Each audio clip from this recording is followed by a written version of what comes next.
I'm Christine Connor, the owner of Amelie Designs, and today we're filming from Studio B. B means basement.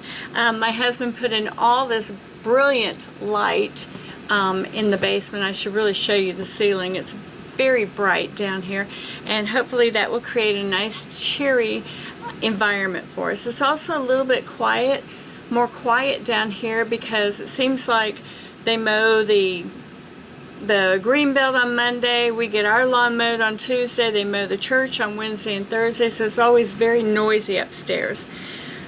So today is all about the Santa pillows. We've got 3 new Santa pillows. This is the I Believe. And all these pillows have a zipper in the back, which makes it very easy for stuffing and changing them out. This one takes a really large hoop to do the design, but this one doesn't, and I just have the flat part here. It has a little Santa. It's probably about a 6-inch hoop design, and again it too has a zipper in the back. And then I'm working on this last one. This is what I'm going to show you. Let me take my sticky note off. And this is the Santa Claus is Coming to Town. It also takes just a little bit smaller hoop. So what I want to do is show you how to put in this really neat zipper back. It is really, really easy to do. If you have it, if you've never put in a zipper before in the back of a pillow, I'm going to show you a way that is going to make you rethink all your pillow making. Beth, who works for us, has her degree in home economics, and she was even like, wow, I've never seen this done before. This is really cool. So I hope you will enjoy it too. The second thing I want to tell you about is I kind of came across something, I kind of stumbled on something. Beth and I'm just going to show you the back of this pillow. Beth and I are working on our spring pillows, and this is just like a faux binding. We decided that this one style pillow needed a binding around it, and I don't know if you can see, but it's pretty flat. And anyway, when we were making this pillow, okay, I'll show you real quick. This is for spring. When we were working on this pillow, Beth had told me, she goes, I will never ever do cording again, because if any of you have ever done cording on a pillow, it's really hard to finish the ends off and make it look professional. So when she told me that, I thought, yeah, binding's the way. I'll never do that either.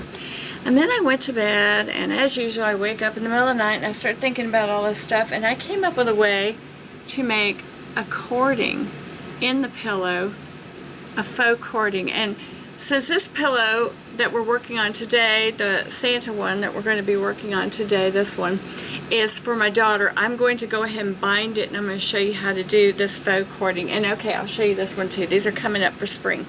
There's one more that's really neat. The third thing I want to tell you guys is you're going to be so happy. Anybody who's watched my videos where I have a tripod in the middle of my lap, and these tripods, they have this the bottom portion is about this big, so I'm literally sitting here straddling this tripod trying to sew. My husband went and got me this itty bitty little one, so I'm excited to try it out today too. Okay, so I'm going to be working on my foff. I'm going to be using a 1/4-inch foot today, and so let's get started. Okay, step 1, you have this 12.5-inch piece of fabric, or it's 12.5 inches on one side by 18.5 on the other side. So on the 18.5-inch side, I want you to pin your zipper so that it is, the head is face down. And I always get these little zigzag things, like the little points right up to the edge of the fabric. And I pin the dickens out of this because I don't want it moving anywhere. Now here is why I use a 1/4-inch foot. You're going to love this. I'm going to zip open the zipper. And you also notice that the zipper is 22 inches. It's way bigger than I need it to be. And so because it's bigger, I can get away with doing things like this, like unzipping it. Now, all I have is just this little strip that I'm going to sew onto the edge of the zipper.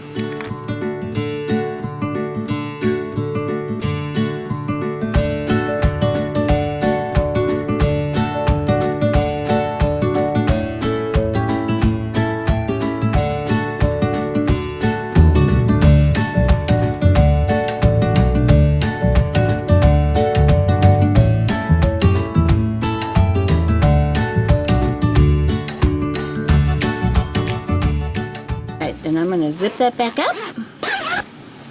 And I'm going to take it over to the pressing board, the ironing board, and I'm going to press the zipper up. So pinning the dickens out of this next step isn't going to work really well. So what I've done is I've taken some Dritz Wonder Tape, 1/4 inch, and I put it on this upper part of the zipper. And it's a double-sided sticky tape, so I'm going to take that and I'm going to peel off the paper. You can see it's all shiny and sticky.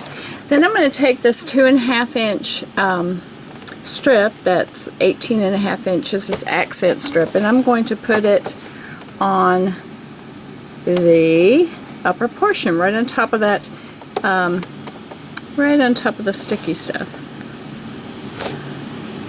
And this will help it to keep from growing. And this because the bottom portion is so stiff and the top portion is so lightweight, you know, when you sew this on with pins, you end up with, I don't know how this happens because the strip is cut 18.5 inches, but you end up with like a 19.5 inch at the end.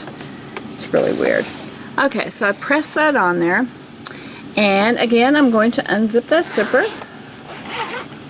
How sweet is that? And I'm going to just sew that down with a 1/4 inch stitch.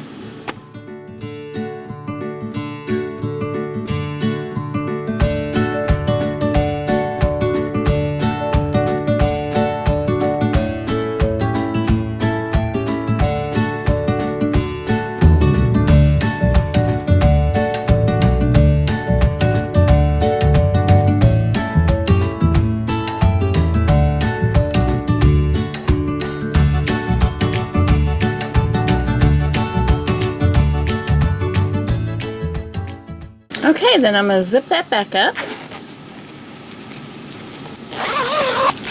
And now I've got my flap on that's covering up my zipper. Now the last thing I'm going to do, and I'm going to go back to my pinning, is I'm going to take that 6.5 inch strip by 18.5 inches strip, and I'm going to put it right sides together on top of that flap that I just sewed. And I am going to pin the dickens out of this, so I'm going to do that next. So I pin that all down, and again I'm going to unzip it.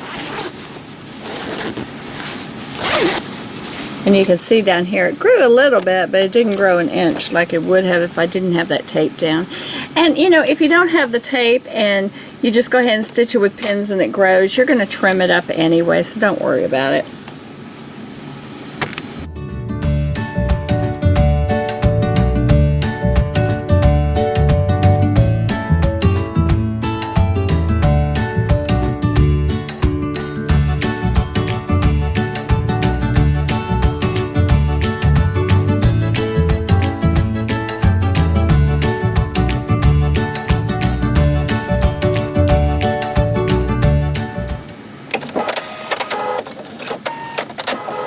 Alright, then zip it back up. And then I want you to take this over to the pressing board and you're going to press that portion up. Alright, okay, after you press that up, there's one thing you need to do. We want to come really close to this edge, as close to the bottom edge as possible, but where that zipper is, and we want to stitch a couple lines back and forth over that. I don't want that to be a 1/4 inch stitch. I want it to be like an 1/8 of an inch stitch, real close to the edge. So if you need to mark it, you know, feel free to do that.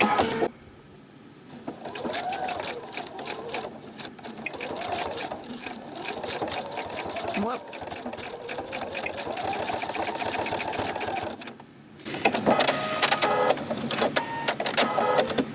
And what we did was we just locked the zipper in place, you know, because we're about to trim it down to 18 inches square, and we're going to cut that off.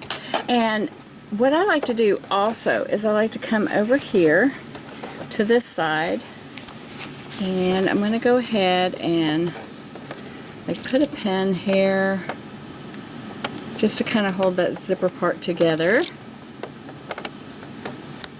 Okay, and then I'm going to unzip it. I pinned the flap down.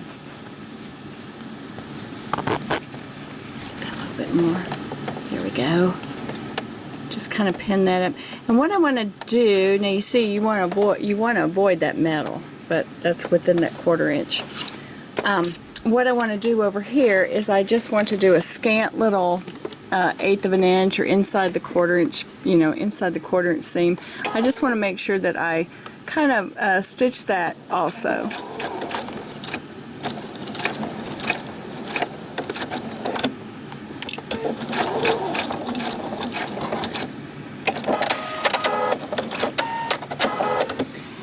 And the reason why I did that is I want that flap in a down position, because sometimes that flap gets turned up when you're sewing the two sections together, and we want it down.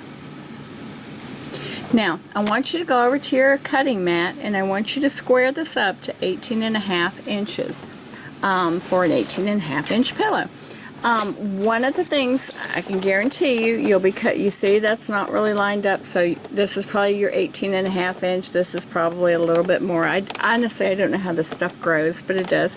And you're probably going to need to take a little bit off the bottom too. It's a little bit longer than it needs to be from, you know, top to from top up here to bottom, but that allows us to really get a nice square on it. Okay, so if you tuned in for the how to put a zipper in the back of the pillow, that's pretty much how you do it.